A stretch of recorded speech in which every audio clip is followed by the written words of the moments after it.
Opa, Aí, André, beleza? bela barba, hein? É, valeu. A última vez que eu falei contigo, tava imberbe, agora tá com a barba de Pois é. respeito. Agora tá Deixei parecendo, crescer. ó, você tá parecendo eu mais velho aí.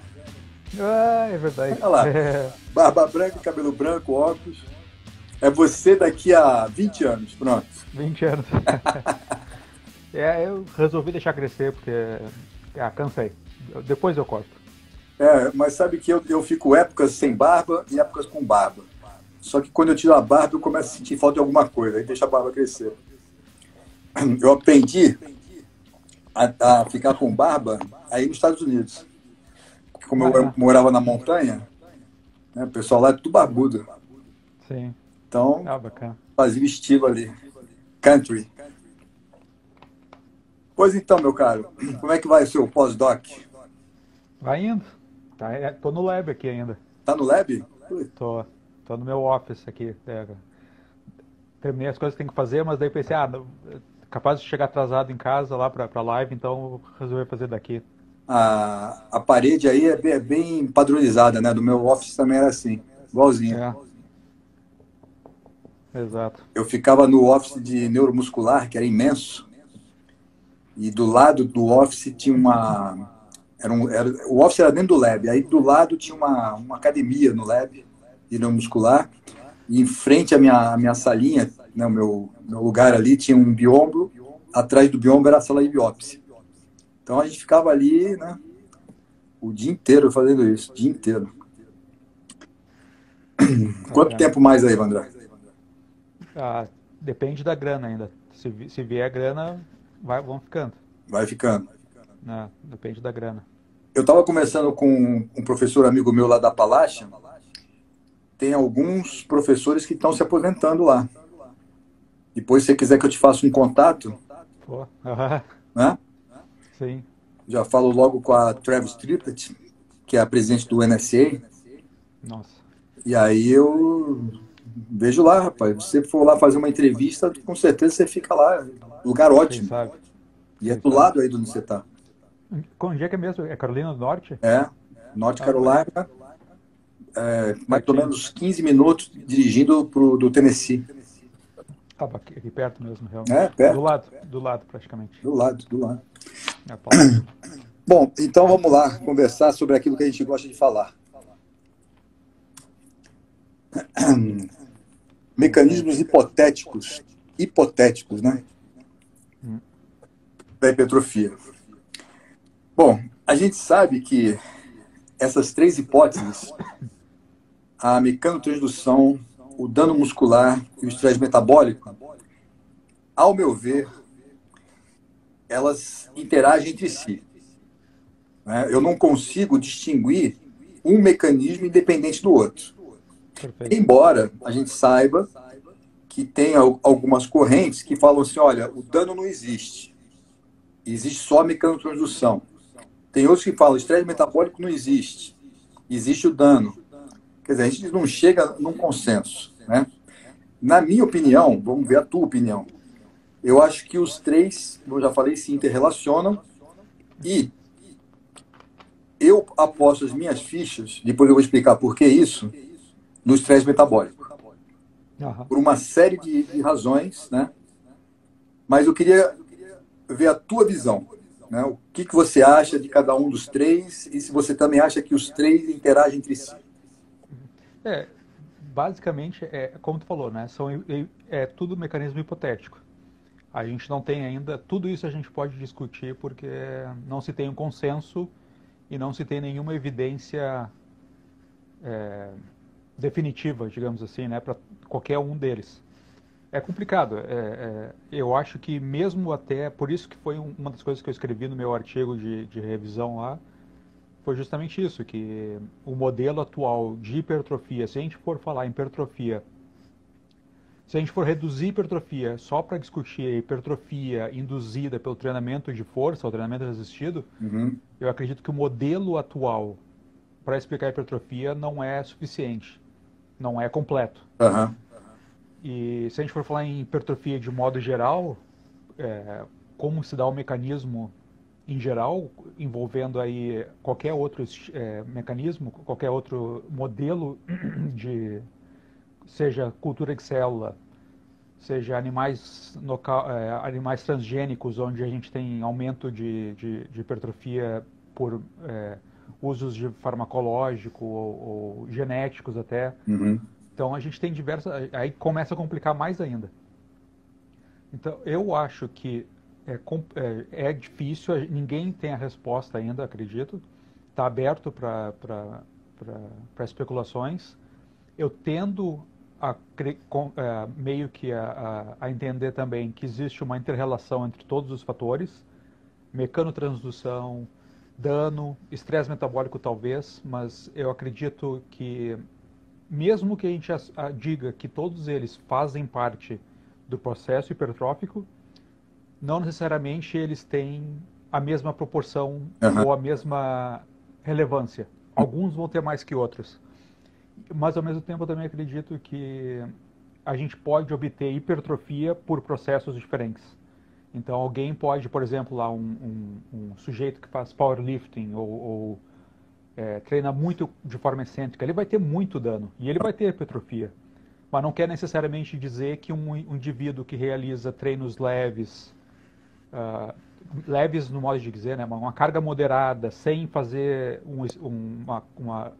focar tanto em ação excêntrica, fazer muita ação concêntrica e ser mais mecanotransdução, e também não vai obter hipertrofia, né? Talvez, o que eu quero dizer talvez é que existem diversas maneiras de atingir hipertrofia e não necessariamente a mesma. E não existe uma maneira só, existem várias, e talvez eu arriscaria dizer que os indivíduos que atingem o máximo de hipertrofia são os que abusam ou utilizam as maiores, todas as formas possíveis e maximizam as respostas ou fazem periodização né, utilizam todas as formas possíveis de se obter hipertrofia.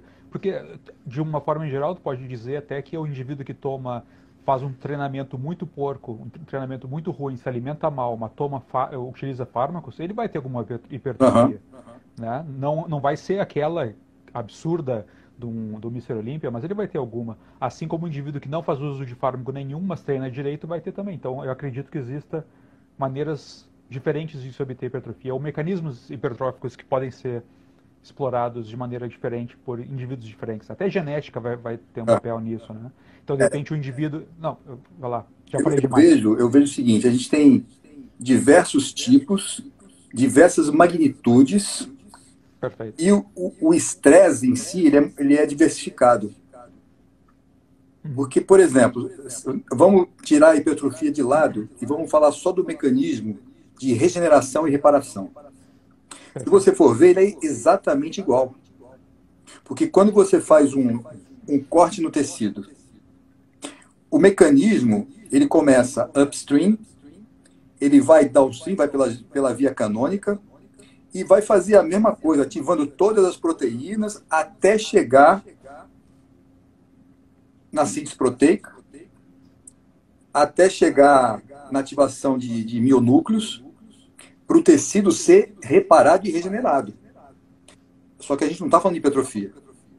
Sim. A gente está falando de um processo normal de cicatrização. Regeneração. Você fez uma escoriação, ou ralou, ou cortou, né? Não é hipertrofia, mas o mecanismo é igual. Agora, quando a gente vê uma magnitude do estresse diferenciada, a gente começa a ver esses mecanismos acontecendo, que também não pode ser num evento só, tem que ser um evento prolongado, porque a ação não é aguda, ela é crônica. Exato. Né? Eu não sei se você leu um paper que saiu em 2018 no Medical Hypothesis, que é de um grupo croata, e quem é o autor sênior ali é o Schoenfeld.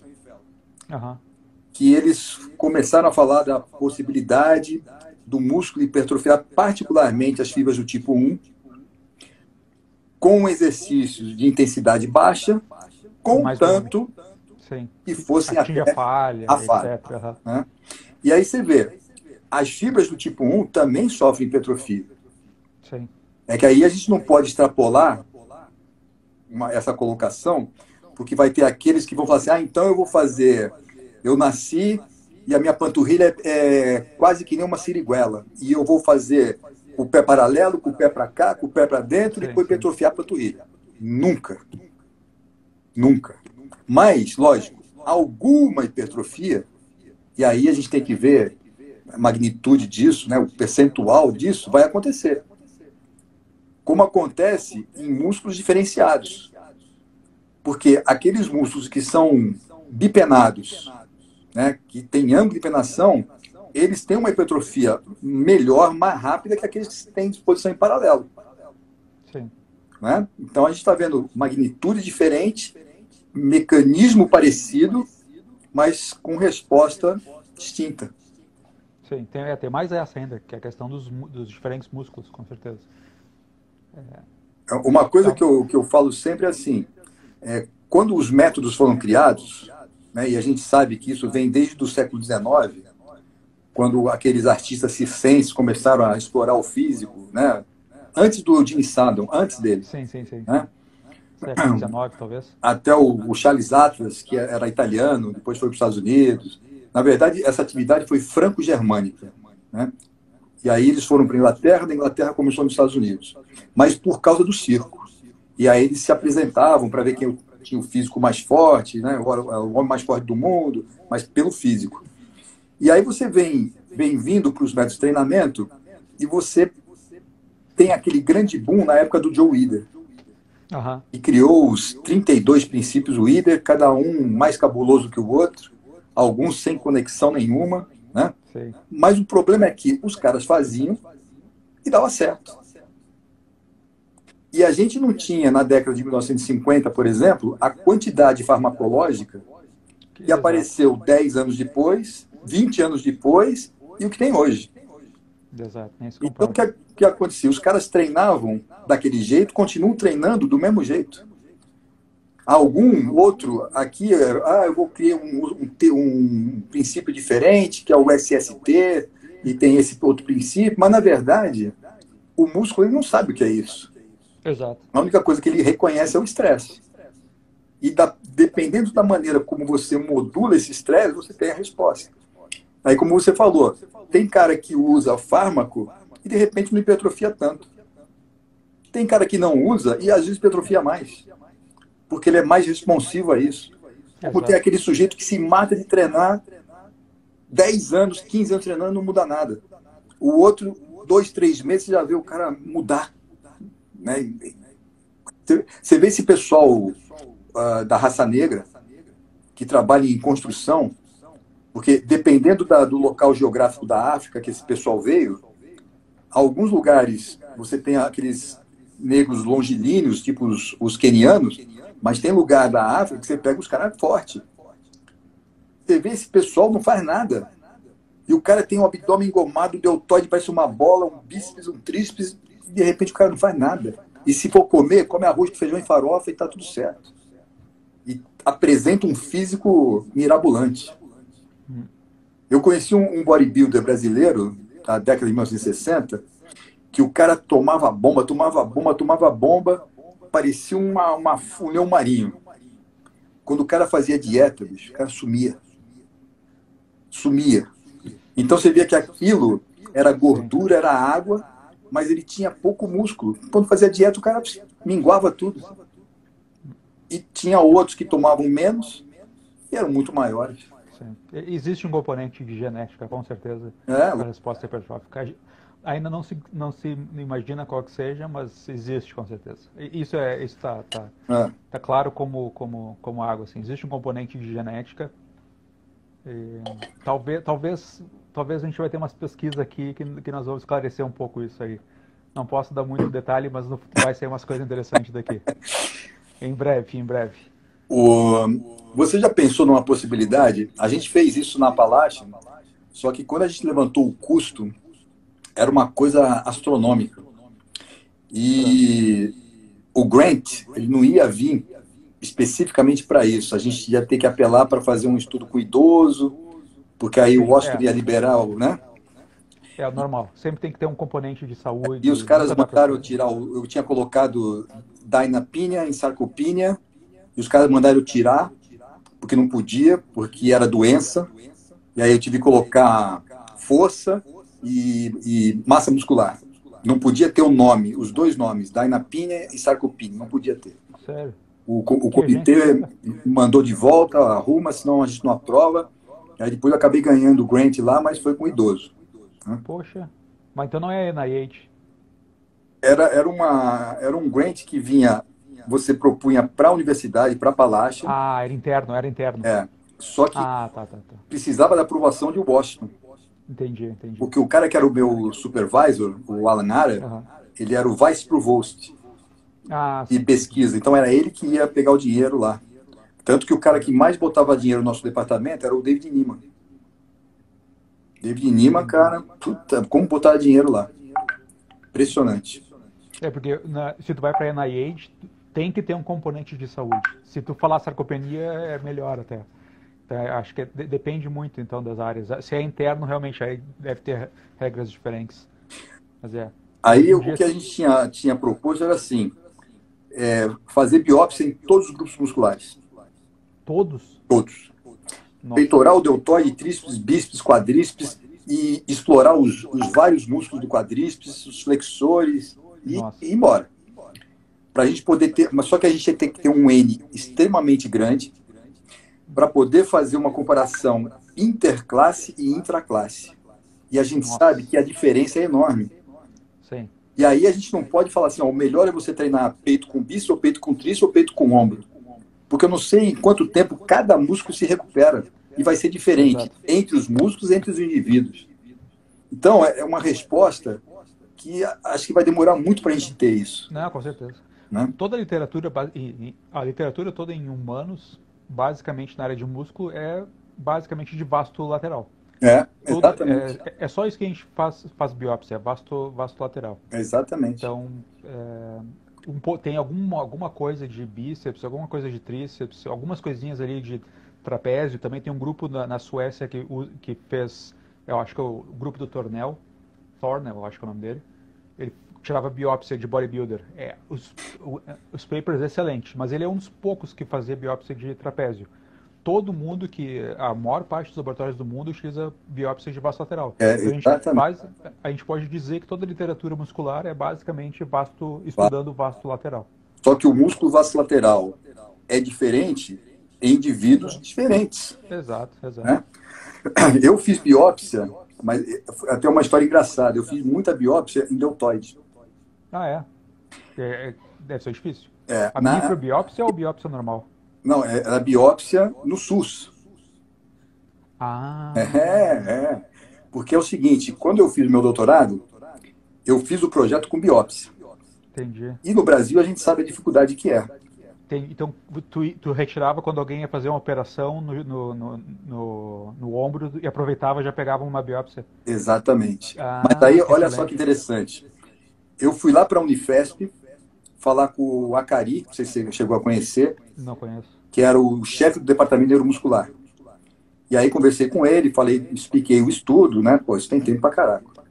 Ele falou, não, sem problema, pode vir aqui e tal. Então eu passei 6 meses, eu ia segunda, terça e sexta, não, segunda, terça e quinta, e ficava lá na neuromuscular. Que era esperando o paciente? Não, o paciente era toda hora. Ah, tá, toda hora, entendi. Então eu fui primeiro aprender a fazer. Só que a técnica era aquela técnica de açougue. Que você pega o bisturi, você faz lá a incisão de 2 centímetros, pega um alargador, abre, olha só. Então a incisãozinha que você fez fica assim, ó.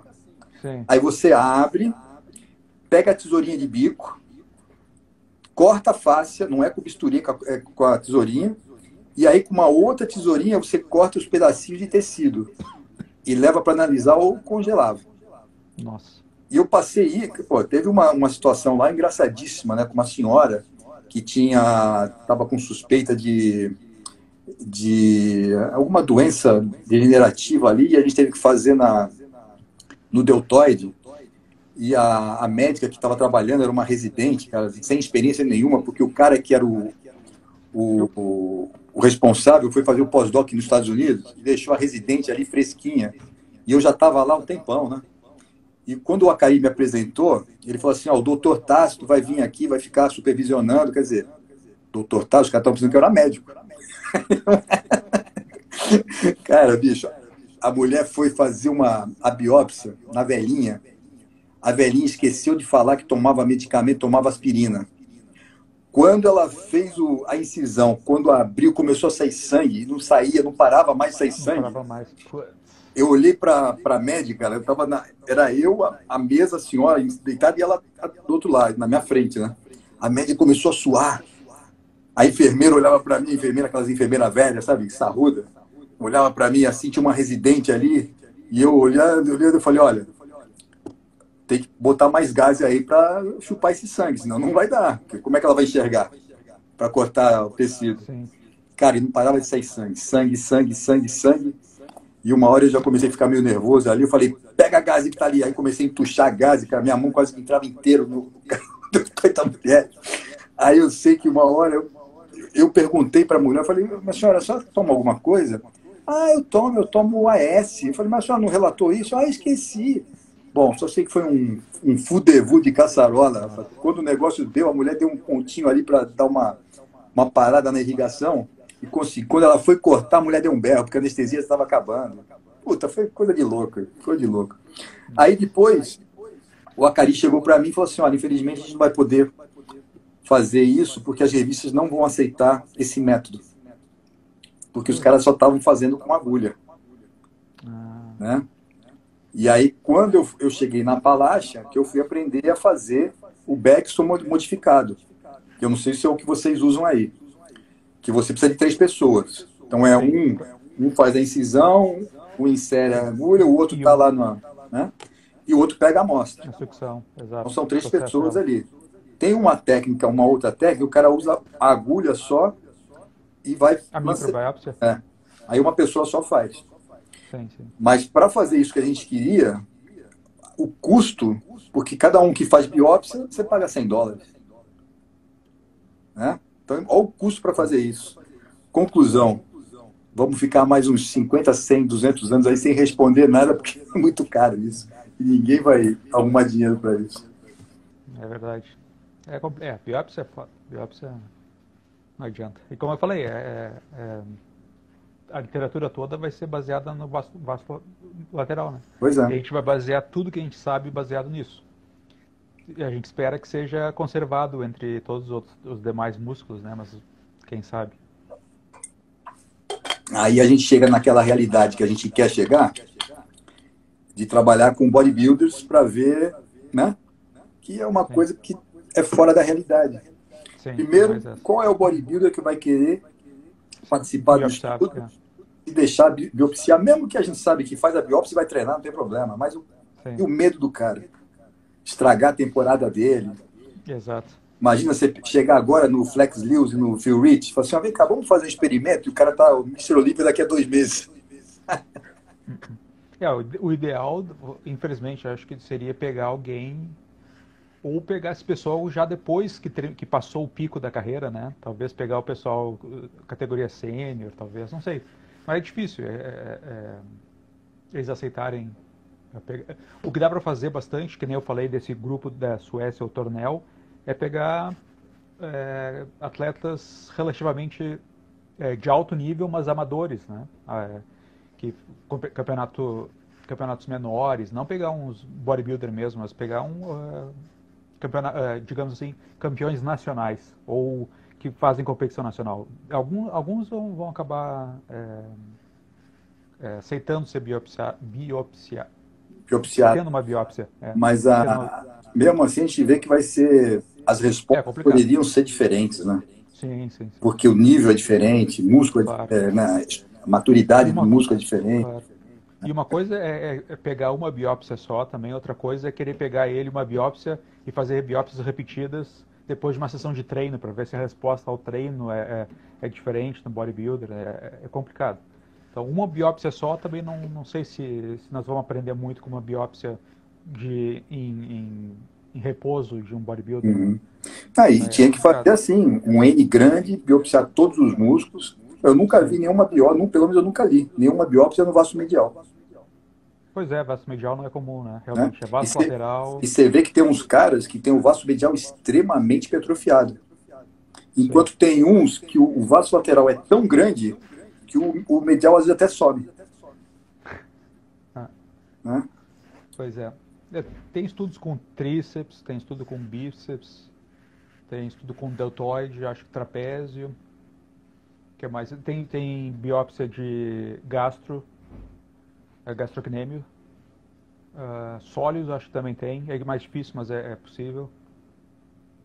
Mas é por aí. Acho que não tem muito mais que isso, não. O que vocês estão fazendo aí é vaso lateral. Aqui mesmo eu só trabalho com camundongo. Eu Ah, trabalhei com biópsia no meu doutorado. Aí sim, aí era vasto lateral, que é o mais comum, né? mas É um grupo, porque é mais fácil, né? mais É bem mais fácil. maior É muito área, mais fácil. né? Não tem como Mais errar. fácil acesso, E exato. aí é treino, né? Exato. E mesmo assim, você ainda pega uma face um pouco mais resistente que a outra. Tem face que é um pouquinho mais elástica ali, você faz um pouquinho mais de pressão. A agulha acaba entrando um pouquinho mais fundo às vezes. É técnica. Mas De fato.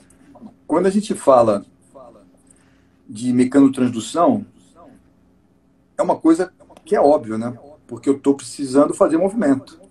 Sim. Com mais Não. carga ou menos carga, eu tenho que fazer movimento. Né? O dano muscular, tem um pessoal aqui no Brasil que acredita que não há dano muscular, Que não existe ou que ele não faz parte? que não faz parte. Ah, tá. Mas que existe dano Existe, muscular. mas não faz parte. Ah, tá. Que eu acho um pouco complicado, né? Sim. Também eu tenho um problema também, que acho que é a definição do que é dano. Ah, por exemplo, muito se utiliza creatina quinase e outros marcadores para falar sobre lesão, ou seja, quando secar a creatina quinase extravasa da célula muscular e vai para o plasma ou para o sangue, é aí que seria o dano muscular, né? Mas aí talvez o que a gente possa dizer também é que existe a questão do dano, ou seja, a ruptura da membrana muscular, da célula muscular, esse é um, mas existe talvez o que seria a microlesão, talvez, não sei se esse é o termo, mas uma lesão menor que seria das estruturas musculares sem necessariamente rompimento da membrana celular.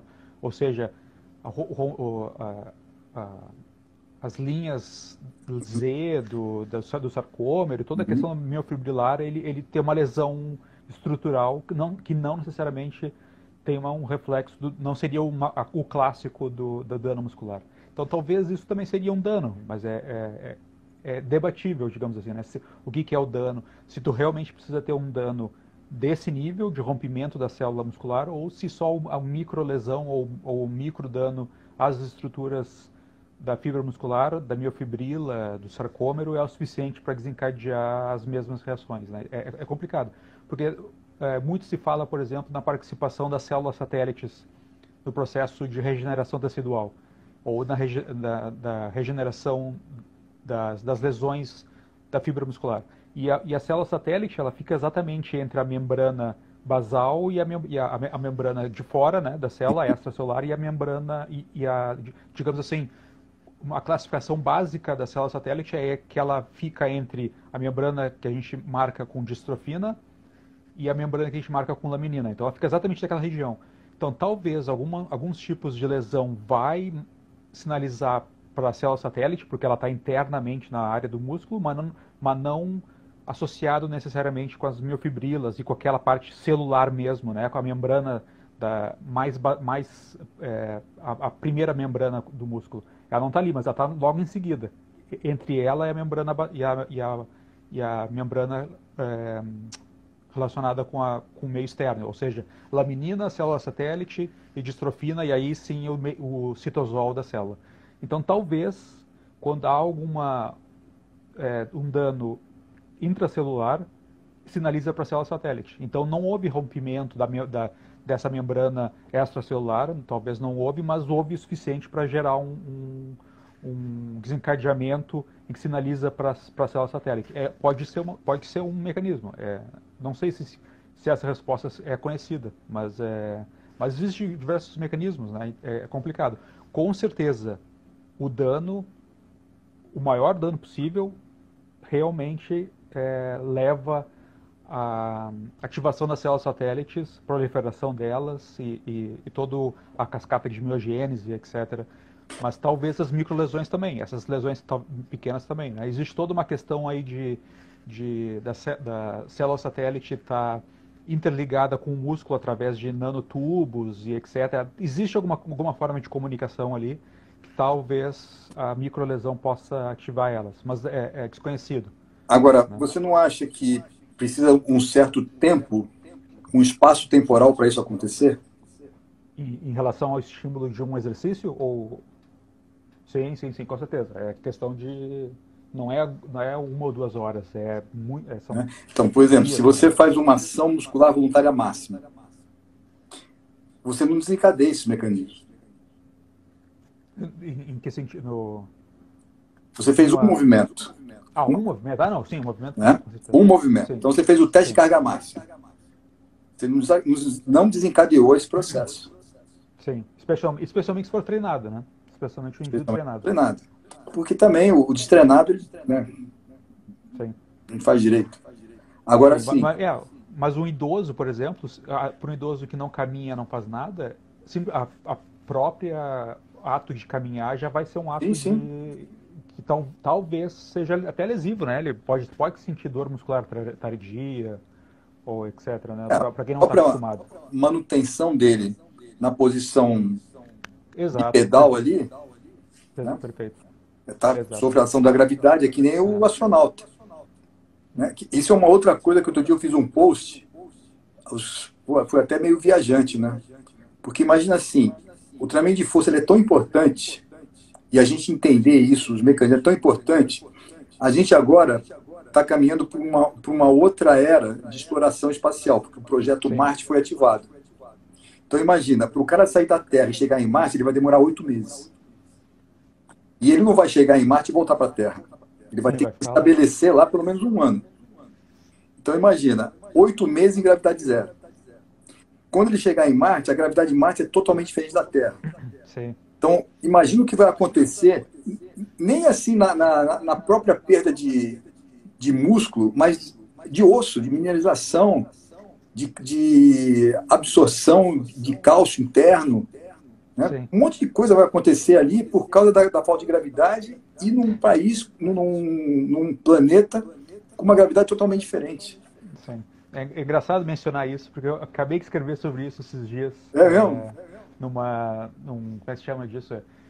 Quando escreve alguma coisa sobre research, planos de pesquisa, né, para o futuro, etc. E eu acabei até escrevi sobre isso na proposta, falando sobre microgravidade e que a manutenção de massa muscular na microgravidade vai ser importante. Tem alguns grupos já fazendo pesquisa com microgravidade, tem alguns laboratórios já que conseguem com a NASA enviar, por exemplo, para microgravidade, aqueles aviões que fazem voos e conseguem realizar... desculpa. Até na órbita. Na órbita. Na órbita. As estações orbitais que ficam lá. Os caras conseguiram mandar camundongo para lá para ver os efeitos da microgravidade nesses animais. Então tem gente já pesquisando isso, e isso é uma coisa que dá para ser feita, né? Claro, tem que ter os contatos e tal, tem que ter um grant para isso, mas é possível que seja feito. Mandar camundongos para a esfera terrestre, para a órbita terrestre, para a gente poder analisar o efeito da microgravidade e, com certeza, a questão do loading ou da carga é absolutamente necessário para manutenção da massa muscular. Isso eu acho que está bem claro já. E isso vai ser uma pesquisa que com certeza tem aumentado. E eu gostaria de fazer esse tipo de pesquisa, ou estar envolvido nesse tipo de pesquisa. Foi uma das coisas que eu propus, assim. Não para agora, que é complicado, mas para o futuro eu realmente gostaria de ver, se a gente voltar a uns 1000 anos, aconteceu a mesma coisa quando eles começaram a explorar a Terra, e na época a teoria era da Terra plana. Sim. Começaram a explorar a Terra por navegações marítimas. Então, o sujeito demorava, às vezes, 6 meses, 8 meses, 1 ano navegando. E metade da população morria. Sim. Né? Quer dizer, a gente teve um monte de adversidade há 1.000, 2.000 anos por causa disso, né? De estar no mar e ter as consequências disso. E a gente vai ter agora, de novo, estando fora, com gravidade zero. Sim. E se botar ainda mais para frente, ainda vai ter a questão das viagens ainda interplanetárias, ainda mais para planetas mais distantes ainda. Exato. Que aí não vai, vai ter que obrigatoriamente, ou, aliás, já é um passo muito à frente, claro, mas se a gente for imaginar que se um dia a gente for mandar seres humanos para outros sistemas solares, vai ter que ter hibernação envolvida, vai ter que ter Ou uma forma de... ou eles conseguiram um sistema de... Aqui é teórico, já foi proposto pelo Stephen Hawking, que é o sistema de Doppler. Né, de você conseguir as minhocas, né, sim. e Mas você dá o salto. Mas isso está ainda no campo da teoria ainda, acredito eu. Mas assim, você teria que ultrapassar a velocidade da luz, né, cada dobra seria uma expressão geométrica disso, porque senão, como é que você vai para um lugar que está a 1 milhão de anos-luz? Exato. Você não chega. Sim. Mas aí já está muito distante. tanto fisicamente quanto filosoficamente. É verdade. Mas então, onde eu queria chegar é o seguinte: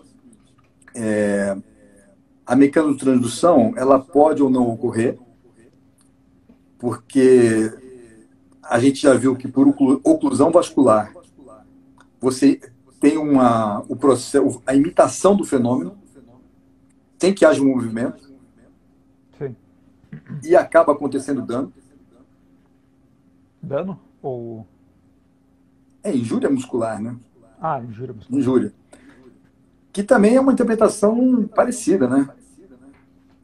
Agora, de qualquer maneira, se você está fazendo oclusão vascular, ou se você está fazendo exercício lá com 70%, 70%, 80% da carga máxima, e as repetições vão demorar por volta ali de 40 segundos, 45 segundos, você tem todo esse mecanismo acontecendo que vai favorecer o estresse metabólico. Porque quando isso acontecer, qual é a primeira estrutura que vai sofrer dano? A membrana do músculo. E parte dessa membrana? Justamente a parte lipídica. Sim. Então você tem aqueles fosfolipídios que vão ser fosforilados, você vai ter a fosforilação da fosfolipase A, você vai produzir os eicosanoides, você vai produzir ácido araquidônico que vai ser metabolizado pela COX-2, e aí começa um processo de influxo de cálcio permeando essa membrana que fez um buraco ali violento, e esse cálcio entrando, ele começa a fagocitar um monte de proteína, principalmente a calpaína que está logo ali, e outras proteínas também. Aí, quando a gente pode chamar isso de dano também. Sim. Né? Quando isso acontece, você tem uma invasão maciça de neutrófilos que começam a fagocitar tudo ali. Mas aí no meio extracelular, não dentro do músculo, né? Aliás, até pode ser dentro do músculo, mas começou não dentro da fibra muscular. Então, mas começou na membrana. Sim. Porque teve que ter essa ruptura na membrana por essa fosforilação de fosfolipase para o fluxo de cálcio chegar lá dentro. Então começa na membrana, começa upstream. Sim, não. Né? Sim, acho que está bem já estabelecido que alguns fosfolipidos, que nem tem o ácido fosfatídico e outros ácidos, e até o ácido araquidônico, todos eles estão envolvidos em processos de hipertrofia. Isso eu acho que está bem estabelecido. Agora, quem comanda isso é a inflamação. Sim. Aí, na cascata, você tem a primeira invasão de neutrófilos. Depois você tem uma invasão de macrófagos M1, que vão fagocitar tudo. Aí você tem, em paralelo acontecendo, você tem aumento da produção do superóxido, radical superóxido, aumento da produção do peróxido de hidrogênio, aumento da produção de óxido nítrico numa tentativa de fazer uma vasodilatação, mas não consegue. Aí você tem radical hidroxil sendo produzido um monte, ácido hipocloroso sendo produzido, e isso começou no final e já vai para 24, vai para 48 horas e vai embora.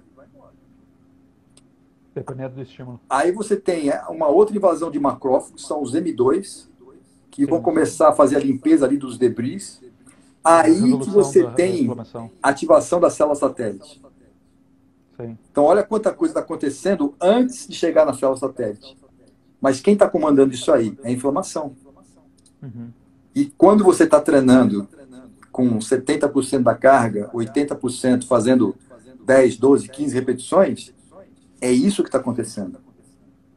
Então, por isso que eu não descarto esse mecanismo em hipótese alguma, porque isso vai acontecer. Meu único problema com o mecanismo, principalmente do estresse metabólico, é a questão de que existem diversos estímulos que causam estresse metabólico e que não causam hipertrofia, né? Por exemplo, ou causam hipertrofia, mas é num nível tão subótimo, digamos, por exemplo, um indivíduo que realiza treino aeróbico ou endurance, por exemplo, ele não é um estímulo que a gente consideraria um estímulo hipertrófico principal, né? Ele é um estímulo que causa muito estresse metabólico, mas não causa dá para se dizer que ele causa um tipo de hipertrofia. Ele, comparado com não fazer nada, ele causa hipertrofia. Mas comparado com o estímulo anabólico do treinamento resistido, é muito pouco, né? E ele com certeza, ele promove, um estresse metabólico de uma corrida de endurance é algo que dá para se considerar, mas ele não promove tanto. Então, por isso que eu tenho minhas ressalvas com a questão do pura e simplesmente do estresse metabólico ser... Não, só que aí a gente volta para aquele paper lá dos croatas com o Schoenfeld. Porque eles estavam justamente observando isso nas fibras do tipo 1. Sim, tipo 1 provavelmente. E fibra do tipo 1 é o que vai ser solicitada na endurance. Aí, por exemplo, qual é a diferença de você correr uma maratona ou pedalar não sei quantos quilômetros e você pegar uma carga de 10, 15% e ficar fazendo movimento por uma hora? Mesma coisa. Exato. Pois nesse quesito, sim. Mas então, por isso que para o estímulo máximo, eu acredito que cargas altas, cargas moderadas devem ser feitas, e não sei se elas realmente promovem uma cascata. É difícil falar o que é causa e o que é consequência, né? Esse que é o problema. Na verdade, André, isso que é apaixonante. Sim, exato. É a gente ficar aqui quebrando a cabeça, pensando enquanto tem gente aí assistindo televisão, nós estamos aqui quebrando a cabeça, tentando desvendar o mistério, né? E saber que a gente não vai conseguir desvendar. Nós vamos para a tumba e não vamos desvendar isso. Mas só o fato de a gente ficar hipotetizando, né? A gente já... É diferente. Por isso que os caras acham que a gente é meio maluco, sei lá. A ideia é justamente essa, né? A ideia que a gente possa fazer na ciência é justamente... Se a gente conseguir adicionar um pedaço de um brick, um tijolo no muro ali, já vai ser... Né? Se a gente conseguir adicionar um pouco de conhecimento para a ciência, já vai ter valido a pena, com certeza. Você viu uma coisa... Desvendar só tá bom. Uma coisa interessante, os nossos primos, que eram considerados super-homens, né, os neandertais, eles não têm nada a ver com o Homo sapiens, é outra espécie. Sim, exato. E os neandertais eram extremamente fortes e musculosos. Só que eram burros. O Homo sapiens, inclusive o Homo sapiens cruzou com o neandertal. Sim. Né? Se a gente tem genes... E teve até o desaparecimento do cromossomo Y. E um pesquisador ele fez uma observação, falou, mas só tem mulher aqui? Porque tinha sumido o cromossomo. E aí a espécie se extinguiu. E o Homo sapiens foi à frente. Só que o Homo sapiens, né, nós somos muito, muito, muito mais frágeis que eles. Sim. Mas eu acho que a gente é o quê? 1% de Neandertal, talvez? ou 0 ponto alguma coisa. Acho que varia. É. Porque encontraram, acho que, genes neandertais na Europa, nos europeus. Os europeus têm um pouco, né, de genes neandertal. Então eu acho que a gente tem entre 0 ponto alguma coisa a 3%. Todo mundo que tem descendência europeia, acho que tem até 3% ali, pode encontrar um pouco de neandertal. Os neandertais se extinguiram, mas eles deixaram um pouco do pool genético nos Homo sapiens, né? A gente cruzaram, né, os neandertais e Homo sapiens. Então acho que europeu tem entre... Dá para descobrir isso facilmente, é só fazer aquele teste, o teste do... Como é que é o nome? Pô, tem vários testes agora que dá para ser feitos. Teste genético para determinação de ancestralidade. Lá diz lá quantos por cento. Quer dizer, não todos, alguns só dizem. Acho que o acho que da National Geographic, acho que eles dão quantos por cento é Neandertal. Bem interessante, bem legal. Uma coisa bacana que está sendo feito agora, só que a gente está anos-luz atrasado, né? Eu tive um aluno da graduação, eu orientei o TCC dele, esse menino foi fazer o mestrado lá no ICB, eu tive a honra de ser banca de doutorado dele, e esse moleque hoje, cara, é um dos melhores experts em genética que tem no Brasil. Ele mapeou mais de 3.000 atletas durante as Olimpíadas. E ele queria investigar a diferença entre o gene do potente, do atleta de força para o atleta de resistência. Só que a confusão é tão grande que você encontra um monte de polimorfismo igual ali. Então, o cara que é levantador de peso, ele também tem polimorfismo ali de resistência e vice-versa. A gente submeteu um paper agora para uma revista específica disso, fazendo a comparação de lutadores. Então, os lutadores de grappling e lutadores de contato, para ver a diferenciação genética deles com relação a essas capacidades. Cara, é uma confusão violenta. Você tem percentuais altíssimos dos dois. É muito complicado isso. E é só para alguns genes específicos ou todo o genoma? Para estar fazendo um monte de genes. Inclusive, ó, a gente tem um paper que a gente está fazendo com cafeína para ver quem é responsivo e quem não é. Eu acho que cheguei a ver uns papers sobre isso. Dá para fazer isso com creatina para ver quem é responsivo e quem não é. Mas é assim, é uma ciência que está engatinhando ainda, né? Sim. Bacana. Mas daí com a análise dos polimorfismos, então. Bacana. Além de ser caro, né? Sim, exato. Sequenciamento de DNA não é muito... Ainda não é uma técnica muito barata, né, para ser feito, infelizmente. Agora, quer dizer, eu fiz uma live com o Stuart Phillips. Eu assisti. E ele falou a mesma coisa ali, olha, o estresse metabólico ele existe, só que a gente não tem muita evidência, né? Então a gente tem lá o mecanismo de indução, aí falou do dano, ele ficou meio que em cima do muro, porque o Damas fez o trabalho lá, no McMaster, né? Mas, assim, acho que ninguém quer colocar a cara a tapa e falar assim, não, eu penso nisso aqui. Fica todo mundo, não, eu acho que sim, eu acho que não, veja bem, né? Não tem ninguém assim se posicionando, olha. Que nem eu te falei, eu aposto as minhas fichas no estresse metabólico. Só que eu não estou descartando os outros. Né? Sim, é difícil. Eu entendo o ponto de vista que exista uma interconexão entre os três. Eu ainda acredito que dos três, o que menos tem importância é o estresse metabólico. Eu acho que tensão, eu acho que a mecanotransdução acho que é muito importante. O dano eu não sei, eu não saberia. Talvez sim, talvez não, ou talvez depende do contexto. Mas o problema é que, infelizmente, eu acho que o principal mesmo é que a gente não sabe e qualquer qualquer opinião que a gente tome, ou qualquer, que a gente falou, botar um pino nessa questão, se a gente for defender de fato, a gente vai levar porrada de todo lado. Eu tenho um pesquisador nos Estados Unidos que é muito defensor do estresse metabólico e do blood flow restriction. Só falta você falar que é o meu amigo, pô. Não é o James Tidball. Não. Deixa eu... depois eu te falo. Mas ele defende isso muito. Ele já foi até no Brasil palestrar, eu acho.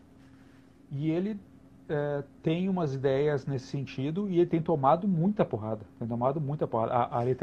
Os membros de outras áreas, de outros laboratórios, têm dado muita porrada nele, porque ele faz alguns questionamentos que é difícil de sustentar. Porque a gente não sabe, essa é a questão, a gente não sabe. Mas se você é a mesma coisa...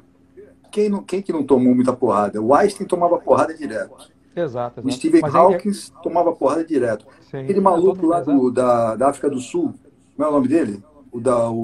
Da teoria do governador central? Timothy Noakes. Timothy Noakes. Mas esse aí enveredou para uma...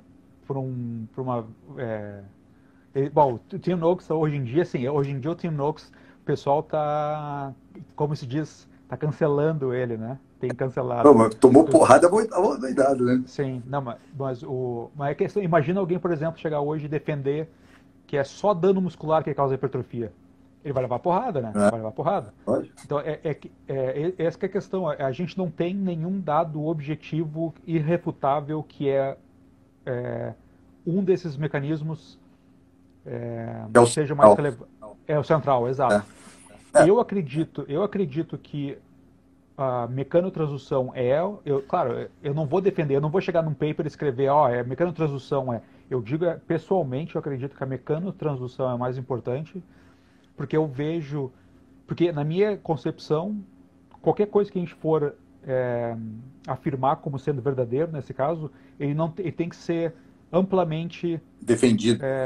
Não, eu digo amplamente, como posso dizer, amplamente responder várias lacunas, não só na questão da hipertrofia. Ele tem que caber numa teoria, numa hipótese, que caiba a diversas outras áreas. Então, por exemplo, eu acho que a mecanotransdução é importante, porque quando a gente olha para a mecanotransdução ou para a atividade muscular, numa questão na parte da atrofia muscular, na parte por exemplo, quando vai para hospitalização, ou bota um casting, como é que se fala?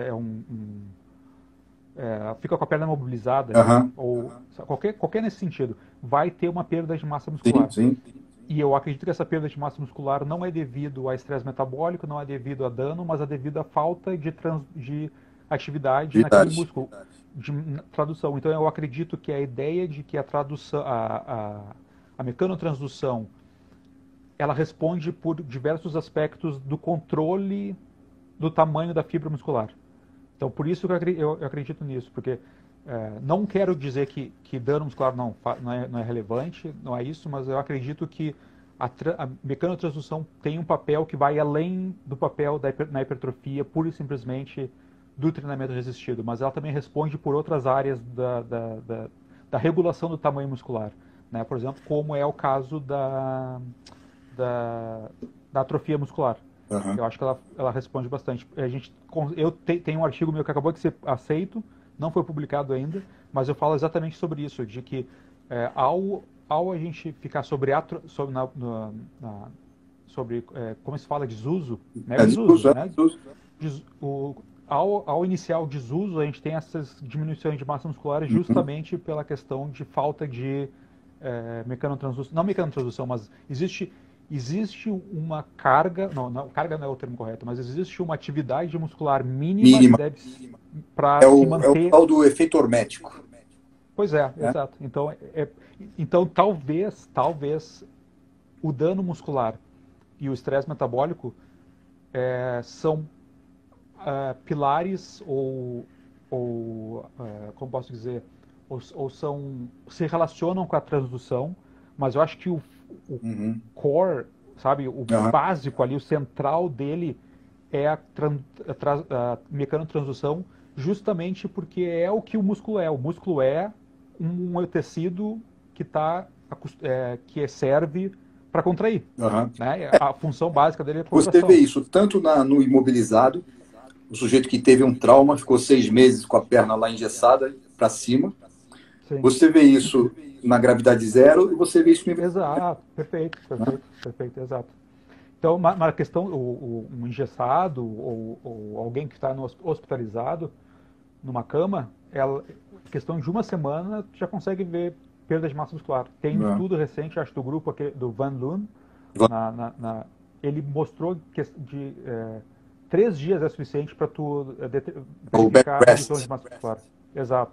Com bed rest, com CT scan, ele mostrou a questão de dias.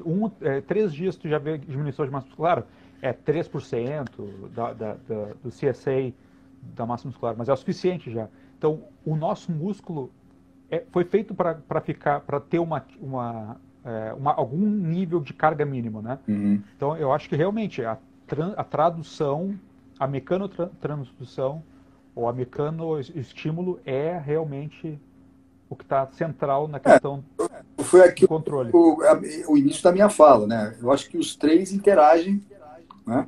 Sim.